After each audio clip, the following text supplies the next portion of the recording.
It's Tripod, the Tricycle Creative Marketing Podcast, and on this unicycle session, we are talking all about Twitter. So simply with that quick introduction, probably half the audience has tuned out because people have tuned out of Twitter. But I am very excited to talk about Twitter with my Unicycle Sessions co-host, Kayla. Kayla, say hello. Hello. Here she is. She's back again. That's She right. passed the test of the easiest test ever. Yes. You passed. So yeah, many people after hearing my 3-second intro about what we're talking about today said, pass. Maybe they didn't even download this podcast. What a bunch of jerks. But I feel like they're missing out because I wanted to take some time and talk solely on this unicycle session where we talk about one particular topic. I wanted that topic to be Twitter. Yep. So for me, and I guess maybe for both of us, there were a couple things that brought Twitter back into our lives or consciousness or usage, that kind of thing. I know you've recently kind of jumped back into Twittering. Yes. Yes. So how have you enjoyed that experience? They did push some new updates, which really helps. I did a video on that, a Tricycle Creative YouTube channel, but what have you enjoyed about the Twitter experience? Well, I mean, I think what initially brought me back was falling out of love with Instagram and never having any love at all for Facebook. So I love LinkedIn, and we can talk about LinkedIn some other time. I know one subject. We only do one subject. I know. Don't derail us. Okay. But I do love LinkedIn, but I realized that I'm a copy person. I'm into words. I'm into reading. And in that whole kind of mid-2010s push to eradicate copy and do really only images and video and multimedia, and even, hate to say it, the podcast push, I think moved people away from copy-first platforms. And that almost gave me the itch to move back into them.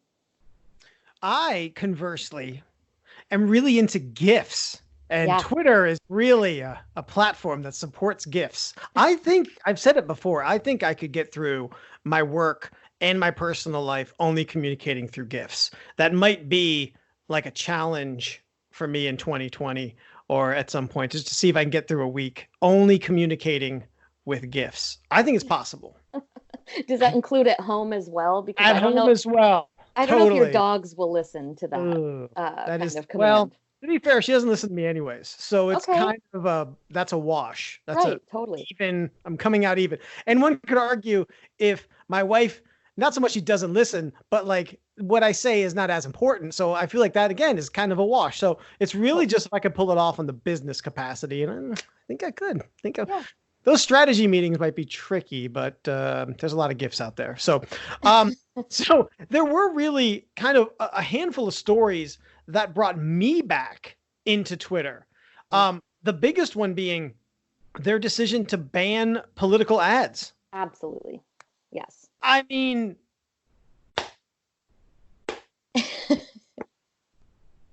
that's a golf clap, everyone. That is my great tip of the cap. Like just them doing that, I was like, you know what? This is how I'm going to support them. I'm going to get back on Twitter. Yeah. And I mean, I think it's interesting because they obviously did it as a differentiator, as Facebook is toxic in the political space. I guess I'll put it that way. I definitely think it was a strategic business move on the one hand to differentiate themselves as a platform. But I also think that there's such a push from Twitter users to escape the constant political rigor, even if they are following and responding to organic algorithmic tweets. I think that there's a difference between what I choose to be exposed to and what is forced upon me as a user. Yeah. And just to kind of reiterate, I think maybe not everyone knows, Twitter is not non-algorithmic. There is still, they did implement an algorithm into it. Like I may have even been this year, maybe last year, but it is not nearly, from what I can tell, as aggressive or, Twitter just as a whole does not collect as much data on you. Right. And so their algorithmic elements are actually more tied to like what you missed. I feel like that is very obviously algorithmic. So if you log into Twitter after not being in there for a while, it's, hey, you may have missed these tweets from Yeah. people, you Yep. know? And even that is, I think, just more tied to just engagement of people who you follow, or in a tweet of someone who, that you do follow that they engage with. So it's not intrusively algorithmic. That's right. And I think there's a few features that kind of make that even more so. Even, when it comes up and it says, this is what you might have missed, you just have the option to move past that.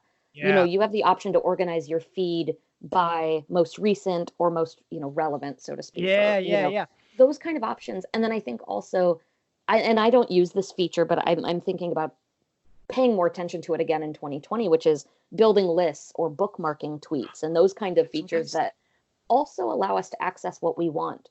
And I would argue that the most important part of that is exploring other people's perspectives, exploring people you don't already follow.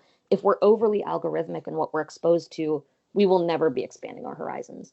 Lists are the hidden gem of Twitter. Not even that hidden, really. Yeah, you I have think more lists. Are people you should are use you a lists. list builder? Oh, love lists. Love a good list. I Interesting. love lists. I mean, in Yeah. general, in life, but I also very specifically love them in Twitter because it very much is like, you are designing your own little curated feeds, Yep. and that's not to say that, if you're following all this whole range of people, friends, family, marketers, brands, whatever, on your home feed, it's still good, but list allows you to drill down Yeah. into specific people or content. Like I have a list that is it's just actual people I know, which sounds silly, but it's kind of like that gets a little lost sometimes, Yeah. and it's like, hey, these are people that I actually know. And so I pop in there and they're like, hey, these are humans, these are my friends, and I'll look at that, Right. and then on the Tricycle Creative, if you are on Twitter, give us a follow at Hello Tricycle. Kayla, what's your handle? It's at Kayla Nubb. NAAB. That's right. But if you check out and follow us at Hello Tricycle, on our list, we have a marketing all stars list. You can follow, and this is the other thing too. You can follow other people's lists. And the other thing I do like about lists is they can be private or public, and you don't have to follow someone to add them to a Yes. list. So we're getting deep into the features, not necessarily what we need to do, but if you haven't been back into Twitter in a while, I really do recommend giving it another try. Try it on in the browser. Try it on mobile. Getting back to the political ads thing, I do find it interesting. I think you're so right on. I think Twitter is Jack Dorsey and Twitter. Like this was very much a differentiator, because on the one hand, you have something like Dorsey saying, while internet advertising is incredibly powerful and very effective for commercial advertisers, that brings significant risks to politics, where it can be used to influence votes to affect the lives of millions of people. That's a quote from Jack Dorsey, a part of why they made this decision. Yeah. Now, flipping on the other side to our good friend Zuckerberg, in a democracy, I don't think it's right for private companies to censor politicians or the news. I agree. I agree. But I think I think he is. I don't know. I do not. Here's the It's a difference. situation where do I have the solution? Not necessarily, but is what they're doing the best thing? I would say no. That's it. I think When that it comes to Facebook's ad policy related to politics.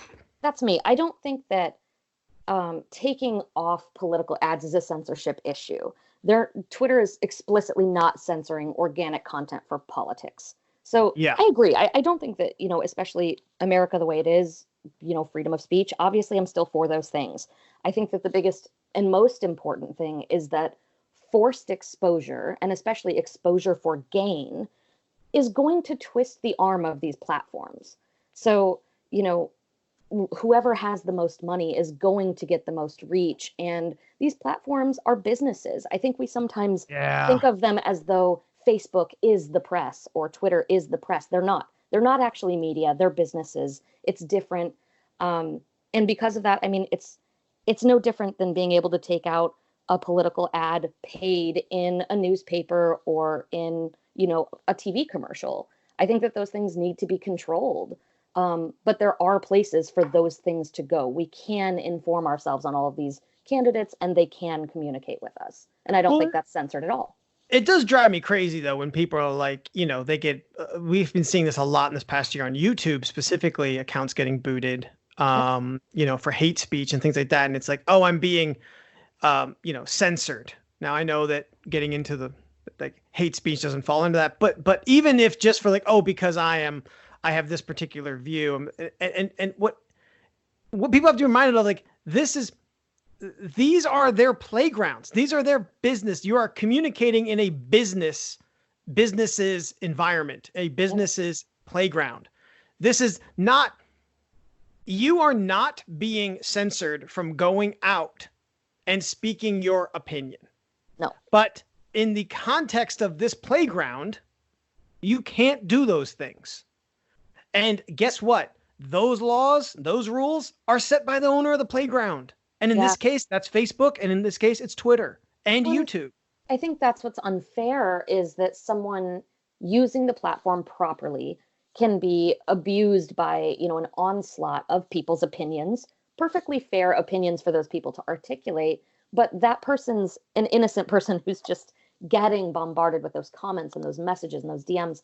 I think that it's the responsibility of these platforms to protect the people who are using them properly, to be more punitive and more harsh toward the people who are using them improperly. And they have that right. But I think that when it comes to where their money comes from, that's a product. Every Twitter ad, every Facebook ad is a product, and they have absolute control over that at the end of the day. And there was a quote, I couldn't find it in the particular article that I was reading, but I do remember seeing something to the effect of like, and it may not have been Jack, it may have been another executive at Twitter, but saying essentially that they didn't believe that, that it was essentially that a politician should earn their reach, not pay for it, And I did like that. I like that a lot. So that was really the first thing that got me to be like, golf clap, and let me jump back on, right? To Twitter. Cause I was like, man, cause Chris and we did an episode. It was like 2 episodes ago or whatever. We were talking about the Elizabeth Warren trolling Facebook. And we had even talked about like, man, I wonder if this is a move to counter Twitter. And then Twitter came out with this and I was like, man, that's smart, good move. Yes. So the other thing that kind of brought me in was I saw that Twitter had announced that they were going to be removing inactive accounts. So this was relevant and is relevant to you, the listener, if you are a personal user of Twitter or have your company or brand or whatever on Twitter, is that they were going to start removing these inactive accounts. And for, most people, most businesses, their Twitters are probably inactive. Yes. Because it is the redheaded stepchild of social mix. People don't have the time or understanding to put into Twitter to get the most out of it. I think Twitter can be a very powerful platform for a brand, but it is the most different of all of them. Yes. And you need to understand like the level of commitment and time and effort and how it works. It's very different than all the other ones. And so Twitter was going to start culling and removing these inactive accounts effective like beginning of the year. Now, this is partly tied to a EU, what it's called GDPR, so General Data Protection Regulation. GDPR regulates a lot of like tech companies' usage of privacy and accounts, and it extends real deep into other technology pieces. But it seems like part of GDPR is this type of cleanup, and I think this is tied to, and I did not do the full research, but I would have to think that this is tied to best and accurate reporting on user base. Yes. Right? That I can have 1 billion users, but if 800 million of them are inactive, then it's kind of bullshit. That's right. Right? So Twitter may still do this in the EU, some of the EU, but they've walked it back for everywhere else because of one thing, and that is memorializing people who have passed away, their Right. accounts. Yeah. Twitter doesn't have a way to mark an account as that, or save an account or memorialize an account that maybe someone would want to keep the tweets of someone who has passed away. So they've walked it back. So there's a few things here that are interesting to me, but the first one is they walked it back after commentary from, you know, the general public and probably some of their advisors. But it was remarkable to me that nobody on the Twitter team thought of that aspect. Like, how many people did they talk to on their team before rolling that out as an announcement in full? It's a major announcement. It's a major announcement.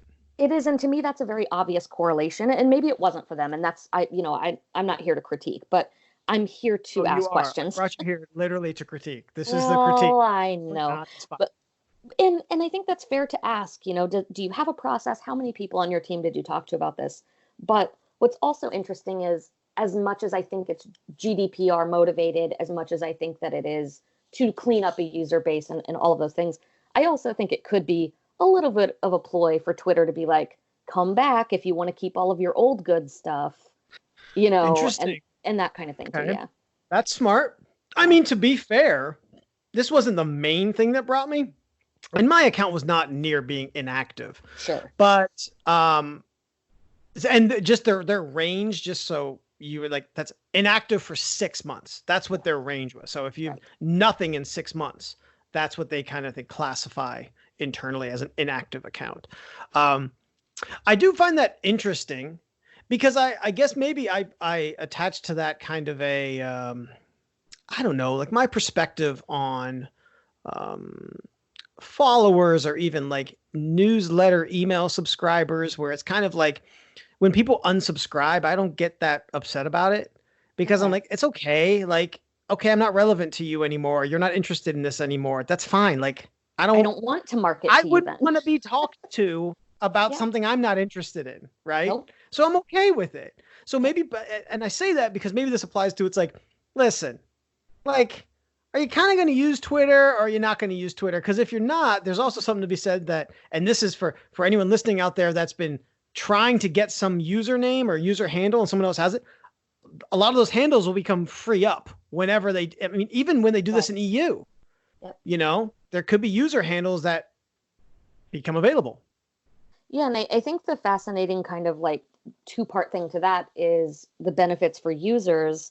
There is a lot of handle hoarding. So not just, you know, genuine inactive users that are like, I just stopped using Twitter, but also people who set up accounts to hoard domain related or brand related handles that might be useful to a company. They do that kind of stuff. You know, and then I think the other benefit is, and it's actually interesting, there are people worried about what this will do to their follower accounts. And to me, you obviously don't understand what social media is supposed to be doing for you, if that's your concern. So, those are vanity. It's vanity. Who gives a crap? Like, it's so stupid. Yeah, like, so I think this is in favor of. That being said, please follow me at Ross Hero and at Hello Tricycle. Go on. I do think this is, you know, in favor of a positive use of the platform. I just don't believe that that's Twitter's only reason for trying to do it, I guess. I literally just thought also when you said this handle hoarding. Yeah. I think I have 2 or 3 Twitter accounts that I don't even remember. You're a handle hoarder. I'm not. Trust me, they're not handles that anyone would want. Hilarious. Wow, I'm trying to think of what they were. I know I literally can recall creating a Twitter account or 2 while sitting on a porch in Washington, D.C. around some crazy idea or topic that was probably related to drinking that night. And I probably have 2 or 3 of those. So you know what, but get them out of here. Like, they are absolutely inactive. Let someone else have whatever weird handle it was that I had created that is absolutely not desired or wanted. But yeah, I mean, I think this was interesting. I jumped on this particular topic because I needed to bring it to some of our clients to say, hey, heads up, you might want to, you know, either start, you know, shit or get off the pot when it comes to Twitter, or if That's you want right. to, like, let's talk about strategy and how to use Twitter if you want to use Twitter. But it did, again, bring Twitter back. I like when Twitter's, I don't know. I just like when Twitter's in the news like this. Like, stuff's Yes. going on. Yeah. For so long, it's all about stupid Facebook, Yep. mostly bad, but just updates, features, acquisitions, privacy, tweaks to the design. I just Yep. like when Twitter's in the news. It just seems like they should be relevant. I like when Twitter's relevant. So And we're helping to make that the case. there right? you go. Yes, yes, it's a self-fulfilling prophecy. That's here. right. Yeah. And the last thing that I'm interested in, it's not done yet, but I saw this article that Twitter is testing out Reddit style nested conversations. So you might be thinking, Yes. what in the hell is Reddit? I can't help you with that. You got to get on board, people. Reddit is the best. Reddit Yeah. rules. So we're going to skip past that. Yes. Reddit style nested conversations. With Twitter, if you engage and reply to things, it kind of just comes up as just a single stream of like replies. It gets very difficult to follow a conversation or responses that maybe go off in some different directions, as they're prone to do. Nested style conversations means if someone replies and then you reply to that reply, it kind of gets like indented under it, right? Yes. Like a tree style, like limbs. And it helps you organize these, threads that come off in comments or the different directions that they will go. So Right. they've been testing this, not out there yet. Maybe never to come. So I'm excited. I'm interested in this. So, for those of you who are wondering what this is going to look like, when we produce show notes for this on tricycle-creative.com, we'll make sure we share links so you can see some of this stuff for yourself. But this interests me. Also can be found simpler. Tripodpodcast.com. That's right. Sorry. Is that simpler? I don't know. Is that the same amount of letters? Dash. Don't get me to talk about the dash. That's a whole separate Oh, unicycle please. session. The annoyance of that. And those other tricycle creatives out there that stink. Yeah, I said it. Oh, in their face. Okay. Back to nested style conversations. Go ahead. Yes. So I'm into this. I was prompted recently to make some Twitter predictions. And one of the predictions that I made for 2020 is that they'll move toward more of a group or community based way of sharing and creating content there. And so then when you shared this article with me, I was like, it's going to start here. And I think it will expand into other ways to create groups and pods and things on Twitter. Maybe this incorporates with lists and gets a little bit more sophisticated. But this first forum style threading thing, I think is a response by Twitter to the fact that we've been trying as users to architect a two-way street on Twitter the whole time. I think the reason a lot of people hated Twitter in, the mid 2000s and into the early 2010s, if they did, was because it was a narcissism playground. This is me. This is what I'm doing. This is what I'm thinking about, with no real cereal. Right. There was Don't go no back. real way to. If you went back into my old tweets, it's a disaster. Now that sounds like I just opened that up for something. So damn it. I'm going to edit that out. No, I'm not. I'm going to leave it in here. But you're right. We've been trying to reverse engineer this. Yeah. Well, to that point, though, haven't we also been trying to reverse engineer scheduling tweets? Yes. And for the love of God, they will never, ever. They know we want it. Yeah. They know we want it in the native platform. They will not give it. No, and I'm on the fence about that because as a marketer, obviously, I use many platforms to schedule my social posts for myself and clients. But as a user, as a consumer user, let's say, I don't necessarily like it when somebody scheduled that 2 weeks ago, I respond to it, and they're never going to come and check it again. So it really depends on the way you're using that. But I agree. I think that Twitter's starting to listen. I think this is signs that they're starting to care about what their users want. I just find that without that, like, mine do come in like bursts. Oh yeah. Personally, totally. like I'll think it's, and then I'm on there, and then it's like for like 2 hours, you But that's know? authentic for you. Yeah, I We talked guess. about this. I know. You're right. You're right. I mean, when Oak Island's on, I'm going off. All right, on that stupid show. So, Oak Island, puppies. Forget what else was on there. Gifts. Schitt's Creek. Yeah. This is really what you want, or this Yeah. is what you're gonna get if you follow at Ross Hero. Hello Tricycle, more of the marketing stuff. And Kayla Knob, definitely more. Well, what I'll let you say. What do people get when they follow you? Oh, a hot mess. So this is my personal and professional Twitter account both. I made that choice consciously. So you'll get a lot of marketing and branding, a lot of rants from me about things you don't care about. If you care about writing and books and words, you'll want to come and hang out with me. Mm-hmm. I swear a lot. I'm a little bit inappropriate on Twitter, so come and hang out. A lot of swears. Yeah. Swear more than me. I don't think I swear that much on Twitter, actually. I don't think I do.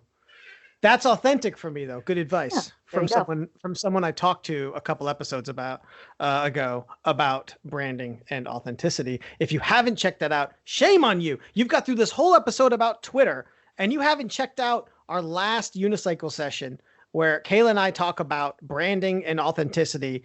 You need to go back and download that because you're missing out. So you need to do that. Go now. Do it.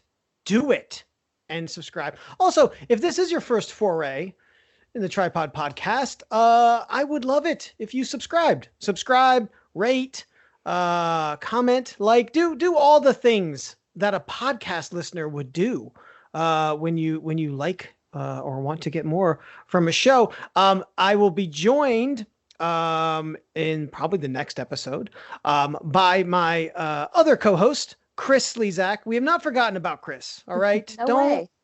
A lot of messages from Chris where he says, have you forgotten about Chris? And I say, Chris, I know this is your fake Twitter account that you're using to comment and message me about how great Chris is on the Tripod Show. But don't worry, he'll be back. He's busy. His band, we haven't been on since this happened. The band he is in, Jomo and the Possum Posse, they released a new album like a week ago. Yeah. So please go check it out. It is, I have to assume, everywhere that you would normally consume music, probably definitely on Spotify. But Jomo and the Possum Posse, Chris is the drummer. He is in the band. He is they're all a creative force to be reckoned with. So please go support him by using your ears in a different way, right? From a podcast to audio. That's the beauty, Kayla, about ears. You can use them. You can listen to words. You can listen to music. You can do all these things. The power of ears. So that's maybe a separate, different episode. New topic coming next week. Oh, sorry. Yes, you're right. I'm divulging. So I encourage you, please, if you have not been on Twitter in a long time, give it a chance. Jump back on it. Check it out. We will also share a video I did that had 3 reasons why you should reconsider Twitter, some of which we covered today, but not all of them. So those will be in the show notes at tripodpodcast.com. And that is all I have. Kayla, is there anything else you have to end the show? No, come and follow us on Twitter, hang out, and drop your handle and let us know that you've checked out the podcast. I'm excited to talk to you. That would be lovely. And with that, I encourage you to keep pedaling.